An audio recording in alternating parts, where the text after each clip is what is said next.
Wow, Snoop Dogg. Snoop Dogg has some serious financial problems coming out. I want to break some of this down.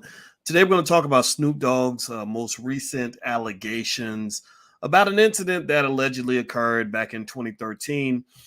Snoop is now being sued by a woman who's accused him of the unthinkable. So, what I'm going to do is I'm not going to talk about Snoop Dogg and hip hop and rappers and whether or not he did it. I'm going to talk about the financial implications of what you might be witnessing at this particular moment. So get comfortable, buckle up your seatbelt. We're going to get started on the Black Financial Channel right now.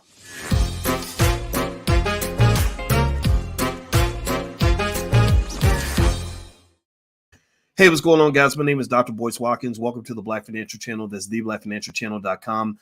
On the Black Financial Channel, we talk about Black wealth and Black economics every day, sometimes as much as 10 times a day, under one condition. The condition is that we are B1. B1 means Black first. Black first means we put our community at the top of our priority list. Black first means that our kids are going to be the smartest kids. Black first means that our community will be the greatest community. If you agree with this philosophy, put a hashtag B and the number one in the chat, hashtag B1, so we can get started on this conversation. So give me a yes or no in the chat. Yes or no, Ridley, Ron, Mr. Family. Hello to everybody on Instagram. My Instagram is The Real Boyce Watkins. How many of you heard about what's going on with Snoop Dogg? Give me a yes or no in the chat if you have been following the updates on Snoop and his some of the movies he's been making. There was three big moves that came with Snoop in the last maybe month or so. Two good, one not so good. One's going to be a challenge. And I wanted to break this down. I want to give you a Dr. Boyce breakdown. I'm not here to gossip about whether he did it or not. I'd rather talk about some higher level, higher order issues that are going on. So first, Snoop Dogg and Dr. Dre, they have this great commercial for the Super Bowl. If you know, they're performing at the Super Bowl. Snoop was looking real cool, and they had Kendrick Lamar and Eminem and Mary J. Blige, and just really nice layout. You can see some Jay-Z influence in there. I'm sure Jay-Z got all this together, and it looks like it's going to be an epic Super Bowl show, and I know they're going to do a great job. That's event number one. Event number two was just yesterday, and I talked about this on my Instagram page. Snoop acquired Death Row Records. Now, as a little bit of an OG myself who grew up in the Death Row era, I've broken down for you guys the economic implications of what happened when we lost Death Row. That Death Row Records could have been a $200 or $300, $400 billion company. But unfortunately, what occurred was you had some bad economic culture. You had bad culture where the people that were in charge of Death Row were not necessarily guiding the ship in the right direction. You had a lot of crazy gangster stuff going on, just ridiculous stuff happening, people pulling guns out on each other and all this other stuff at the studio. And what it did was it led to eventually Death Row being owned by the same company that owns Mr. Potato Head. Hasbro bought Death Row Records and treated it like a piece of crap asset. This is important for you to understand. You must be very thoughtful about the entities that you believe are yours versus entities that are not yours. It's like if you're banging and you say, I'm gonna die for my block, I'm gonna die for my block. Well, a bigger question to ask is, who the hell owns that block? Who owns the block that you said you're willing to die for your block? Well, if your block is owned by the bank, if your block is owned by white folks, if your block is owned by your oppressor, why the hell are you going to die for a block that don't even belong to you? I mean, at least I can understand dying for a block that's yours. I can understand you saying, this is my farmland, like the hillbillies out west. This is my farmland. Get off my property. I'm going to shoot you, right? I get that. But if you're talking about fighting for something that ain't even yours, that's a problem. And we do that. We do that as Black people when it comes to media. Like, we'll sit around and we'll say, dang, Black Panther was one of the best Black movies ever. Black Panther ain't no Black movie. Black Panther is owned by Marvel. Black Panther is owned by Disney. Black Panther is not a Black movie. Black Panther is a white movie with Black faces in it. I'm not saying it's a bad movie. I'm not saying you shouldn't go see it. I'm saying that you got to understand the difference between what you own and what you just simply committed to. It's like if you're dating somebody, there's a difference, ladies, between the man that is your boo versus the man that is your husband, okay? There's a difference between a chick that I know and a chick that's my wife, right? In fact, my wife ain't even a chick. My wife is the queen, and she's in the other room doing what queens are allowed to do because she's different from somebody who's not my spouse, right? So ultimately, that which is yours is yours. That which ain't yours ain't yours. You guys know I brought on a brother from a different world. He played Daryl Bell. He played Ron on A Different World. And Daryl, I love this guy, by the way. We are like really legitimate friends, and he's a wonderful guy. And one thing Daryl mentioned to me is that this, I promise y'all, we're going to get to Snoop and Death Row, but y'all know me. I got to, y'all intelligent black people. I need y'all to see more than everybody else is saying. If you want the gossip, go to Shade Room. If you want the gossip, go to World Star or somewhere else. I'm not here just to give you that part of it. I want you to understand what is going on. I want you to understand the power dynamics that are happening here. So one thing that Ron mentioned is that Ron and Jasmine Guy and sorry, Daryl, I call him Ron. I shouldn't call him Ron. He's my friend. Daryl Bell, Kadeem Hardison, Whitley Gilbert, they would all love to bring a different world back to TV. They would all love to do a sequel to a different world. Do you know why they aren't doing a sequel to a different world? Yes, ask me why. Ask me why. Say why, boys. Why isn't there a different? Would you like to see a sequel to a different world? Give me a yes in the chat if you'd like to see a different world reboot. Because they did it with Friends, and I don't may watch that crap. So, but yes or no? Would you like to see that? Well, the reason you can't see that is because this black show is not a black show. This black show is owned by Warner Brothers.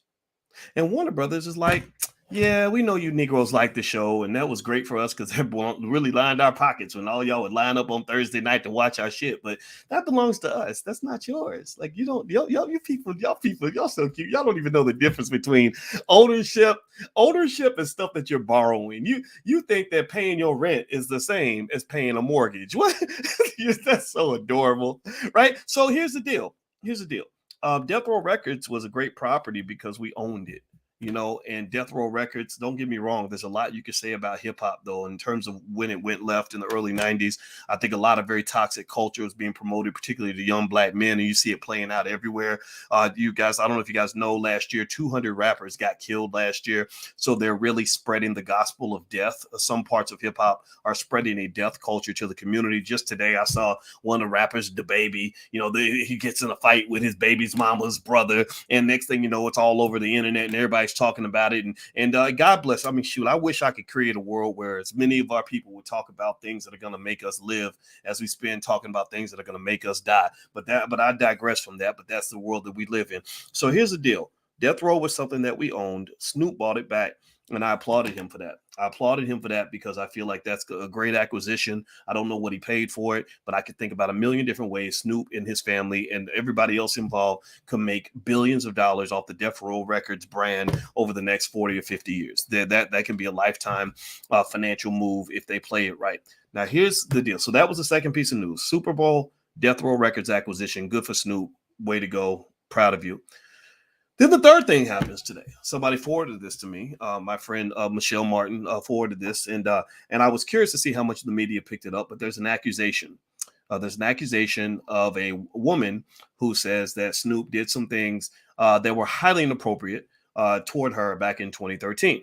And now, if you want to know the details, you can Google them, but I'll give you the quick overview. I'm not going to dig too much into those dirty details, but it did involve forcing male body parts into her mouth, and it would involve first the Bishop Magic Don Juan. If you remember, Bishop Magic Don Juan was this guy that used to like go with Snoop everywhere he went, and he would wear this big bright green suit, and he would always carry a pimp cup, and he had a cane because for some reason back in the 1970s they taught the black man, again, this is white Hollywood doing this to you, they taught you to glorify the pimp culture.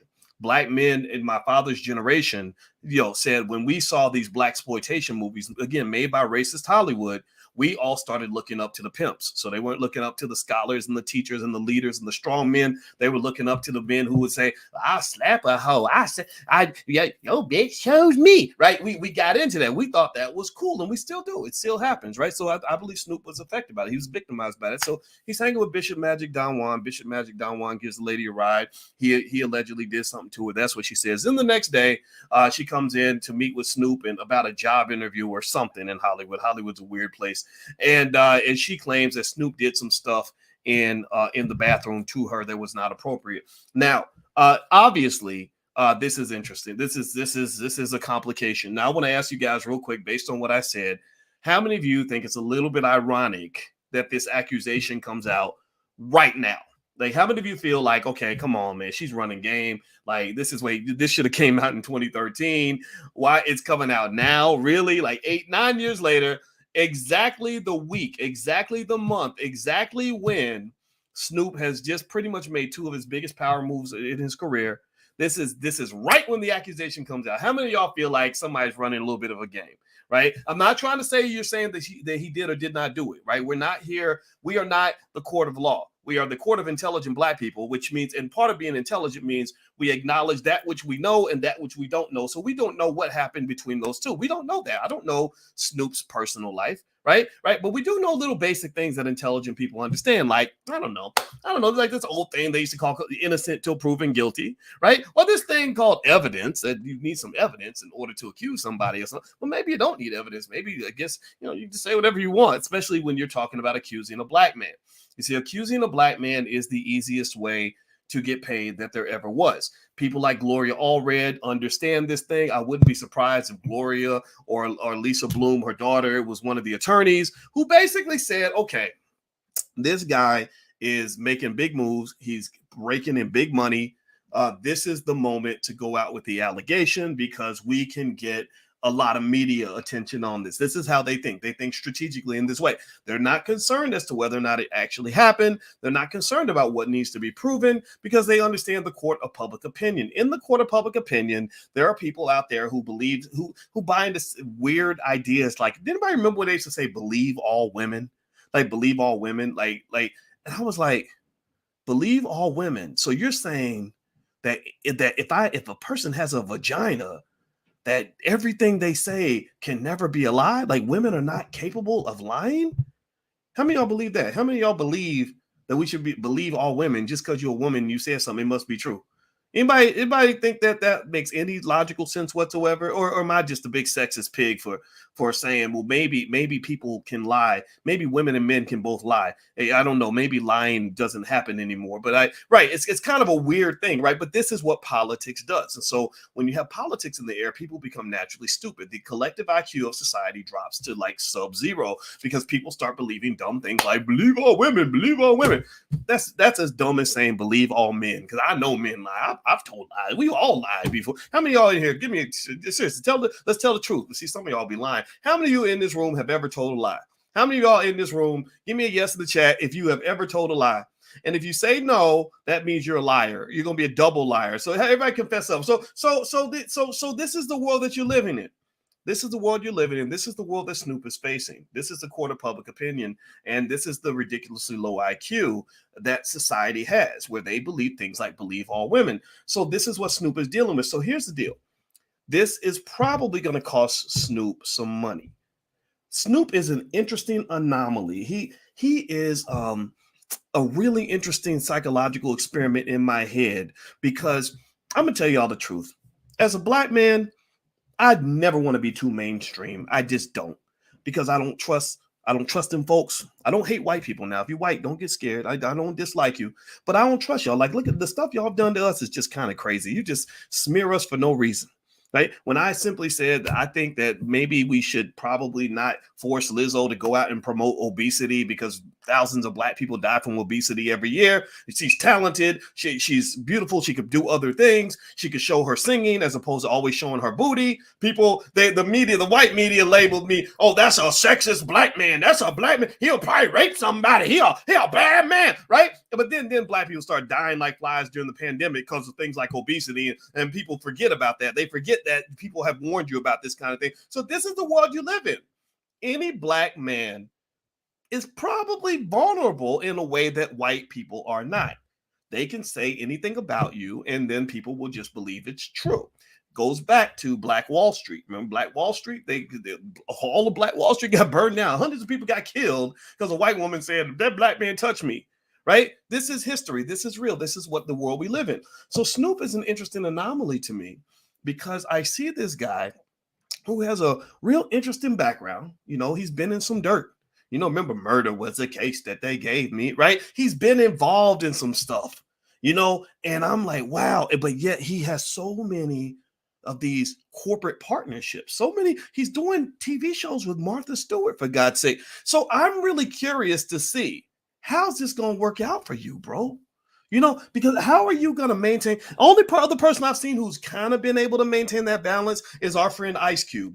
Ice Cube has come through here. Ice Cube is a homie. He's a friend to the show. So Cube, if you're watching, I love you. So don't take offense to anything I say. If I say something stupid, just write it off as me. Voice just having a brain fart. But seriously, Ice Cube, cool guy. He's the only guy I've ever seen be able to balance the extremity of gangster rap culture, which ain't always the most respectful to women. It's kind of, some of it's a little bit toxic. Y'all know what it is, right? But y'all know what the crack cocaine era did. CIA puts crack in the black community. Everything goes haywire. Next thing you know, we are mass marketing dysfunction. Our children are inheriting this. That's why when you see these kids going crazy, you know, we made them that way, right? We made them what they are, right? So it's fascinating. They balance the extremities of that gangster culture with these corporate relationships, where 1 minute you're talking about banging and, you know, doing a drive-by on somebody, and the next minute you're doing like a Disney commercial, you know, or you're marketing like Cheetos or something, or you're doing a family movie. I've always been like, how do you do that? How do you balance those two things? Because at some point the two worlds shall collide. And this is an example of what I'm talking about. At some point, that culture, it's gonna catch up to you, right? Because some of it is a little bit unhealthy, right? So you're snooping. You're like, I got endorsements with Pepsi and McDonald's, and I'm not saying he does. I don't know what his endorsements are, but let's companies like that, right? But yet I'm rolling with Bishop Magic Don Juan, this guy who talking about we slap hoes if they get out of line, and then we need to pimp these chicks. You go to remember he came to the award show with the women on a leash, right? like we don't love them hoes, right? That became his whole brand. And I said at some point something's going to happen where somebody's going to start suing. There are going to be people starting to sue rappers for some of the stuff that happens in the studio, right? R. Kelly, just be clear, R. Kelly wasn't the only one doing stuff when he was doing stuff. Now, R. Kelly, I ain't never going to defend R. Kelly. R. Kelly come up in my house, you're going to get hit in the head with a baseball bat, right? R. Kelly comes near my daughters, we have a problem, right? But here's the deal. R. Kelly is kind of the black Jeffrey Epstein, right? I would love to see a tell-all book by R. Kelly where he tells details of all of the experiences he had and names the names of all the people that hung out with him. Because if you go back 15, 20 years, a lot of the mainstream celebrities today were kicking it with R. Kelly back in the day, and they saw what R. Kelly was doing, and R. Kelly would bring a bunch of women to the studio, and they all doing what they're gonna do, whatever, because you know that's what the culture kind of promotes. So this lawsuit is something that I wasn't surprised by. I knew it was going to happen. Do I believe that there was an assault? I don't know what happened one way or the other. I think it's legitimate to say to ask the victim or the alleged victim or the person who's suing. I think it's legitimate to say, well, wait a minute. If Bishop Magic Don Juan did that terrible thing to you yesterday, why did you come back to the studio to like hang out with him again the next day to look for a job? And that's okay. Like that's what happened. The lady said, you know, that Don Juan did something to her the day before, but then she came back the next day looking for a job. And I was like, you know, so people would ask legitimate questions. Like they'd say, why would you want to work for the person who did that to you? Right. And now we live in a society where it's not appropriate to ask those questions, but I'm not a guy who's into political correctness because I think that some elements of political correctness are stupid. I don't care about being politically correct. I just care about being correct. I'd rather be correct than to be politically correct because political correctness sometimes is dumb. So ultimately, I think it's okay to ask those questions. I think it's okay to ask another question like, okay, so if you had gotten the job, then you wouldn't be suing, right? You'd be okay with that. You'd be all right with the arrangement. Are you upset that you didn't get the job? Because she said, you know, I did not get the job because I did not do blah, blah, blah, blah, blah, blah, blah, bam, bam, bam, bam, boom. Right. And in Hollywood, there are a lot of these weird relationships where people make these trades and that's what they do. Right. And there's a conversation about that. Right. So the question is, who's the victim and who's not? Nobody knows. But we do know this.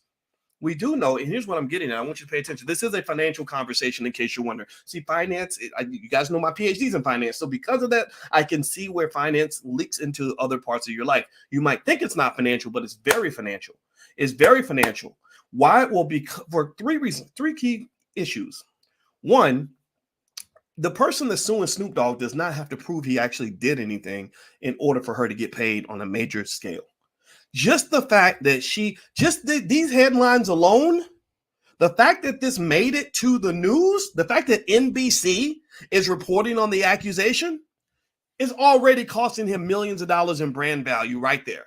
Like there's brand, the part of the damage is done, right? So theoretically, some would say, I wonder if that could have been squashed before it got to the press, because now it's in the press. Now you got to answer those questions. Because remember, you live in a world where you're still a black man. I don't care how many white folks give you money. I don't care how many stadiums you done sold out. I don't care how many times you've been on TV. You still black. And sometimes you get that Paul Mooney Negro wake-up call. Y'all know what I'm talking about. Y'all know what it is, right? So he's getting his wake-up call.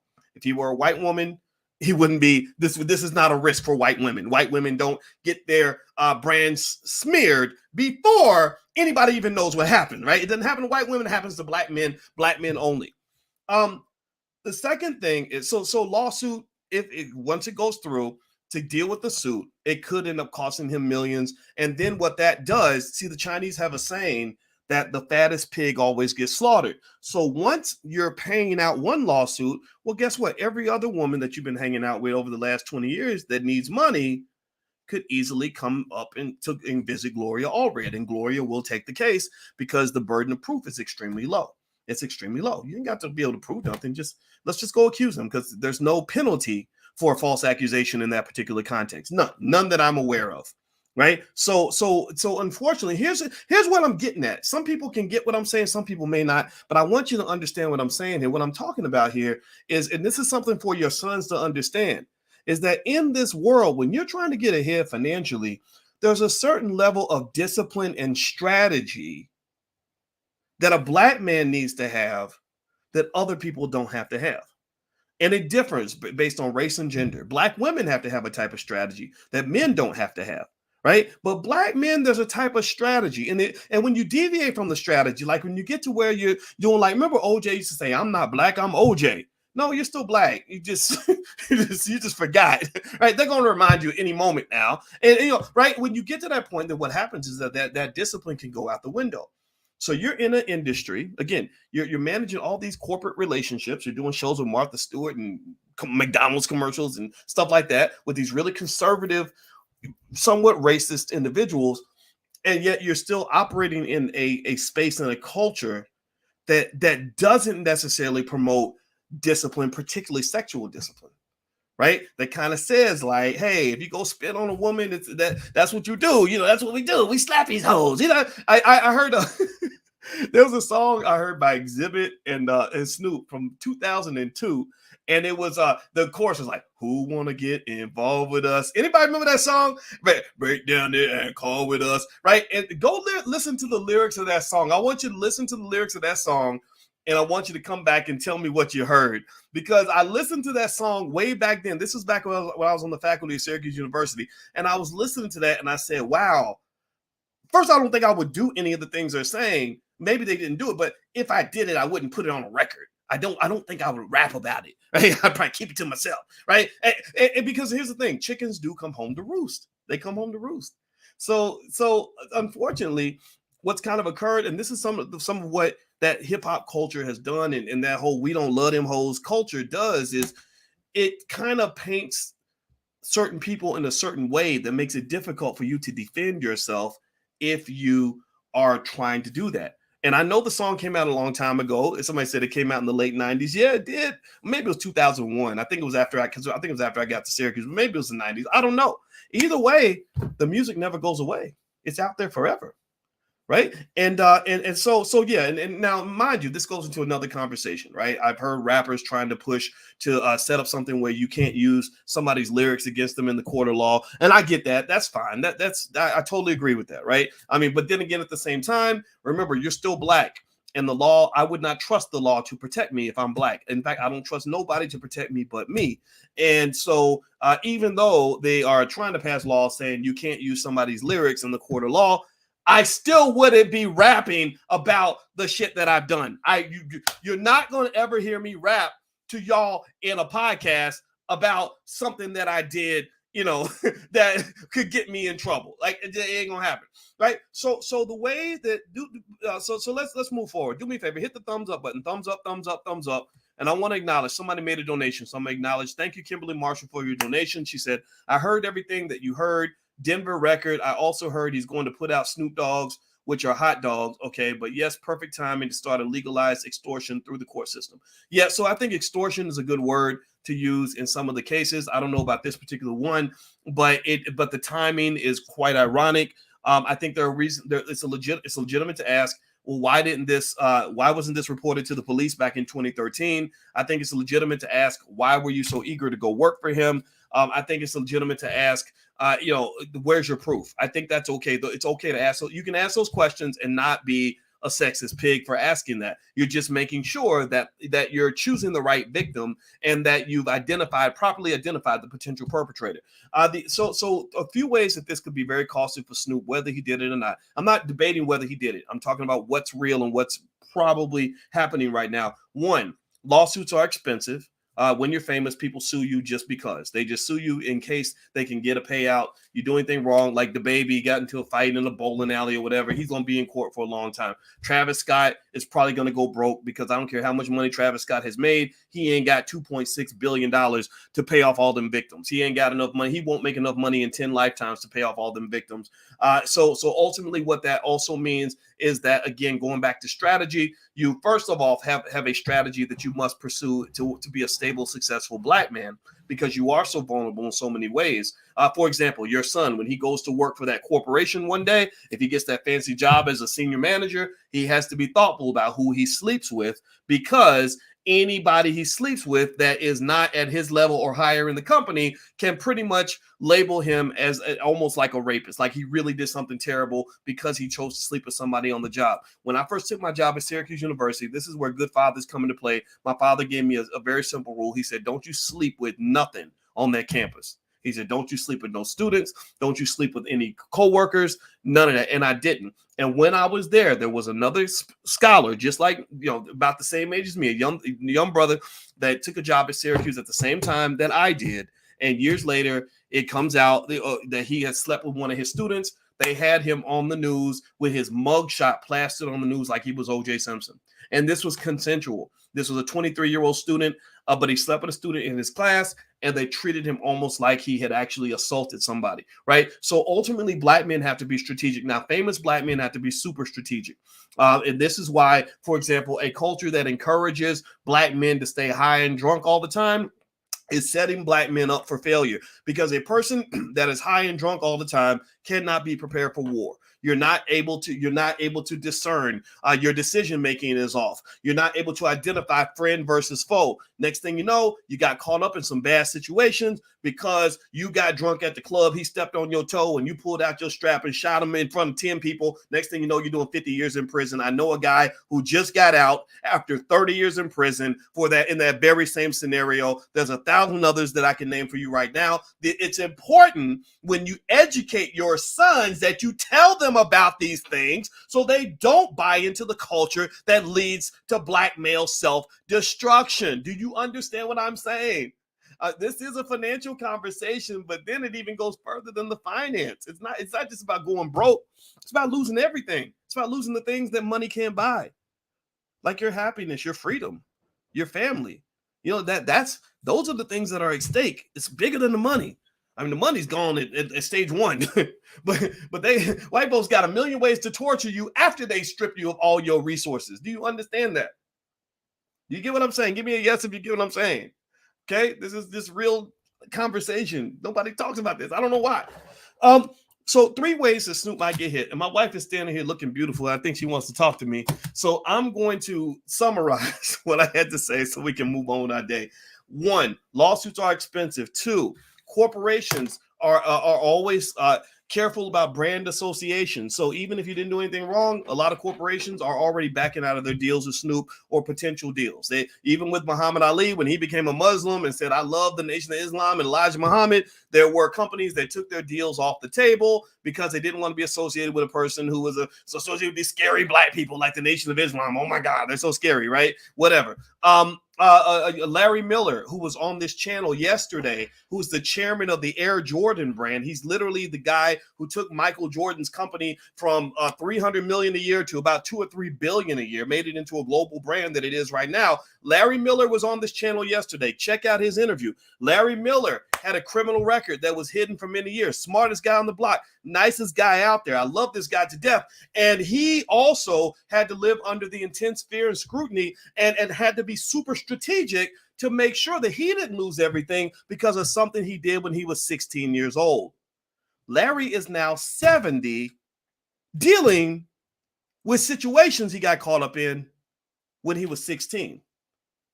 Do you understand what I am saying when I tell you, as a black man in America, you must be triple, quadruple, quintuply strategic about everything that you do? That means that you better think twice about going out and getting drunk and high every day. That means you better think twice about laying down with any thought that walks up with a big booty. It means you better be super careful about who you have in your circle. Even Snoop understands this because he put something on his Twitter. He said something like, hey, nephews, gold digging season's among us. Keep your circle small. Right? So even Snoop understands a lot of what I'm saying. He could probably explain this better than I could. It sounds like he just got caught up in something. I don't even know what happened, though. I don't even know if he knows this lady. I'm not even accusing him of anything. I'm just giving you what I'm seeing right now. And again, it goes deeper than just talking about how much money he's going to lose. It's going to cost money. There's no question about that. The question is, how bad will the damage be? The third component, the third reason that this could be a financial drain potentially, because remember, they drained the hell out of Bill Cosby. The third reason it could be a drain is because when you're talking about brand association and corporations wanting to do business with you, a lot of people won't touch you because you become toxic from an allegation. They are literally thinking, okay, not only is this person toxic, but the thing is, you have the known, the unknown, and then you have the unknown.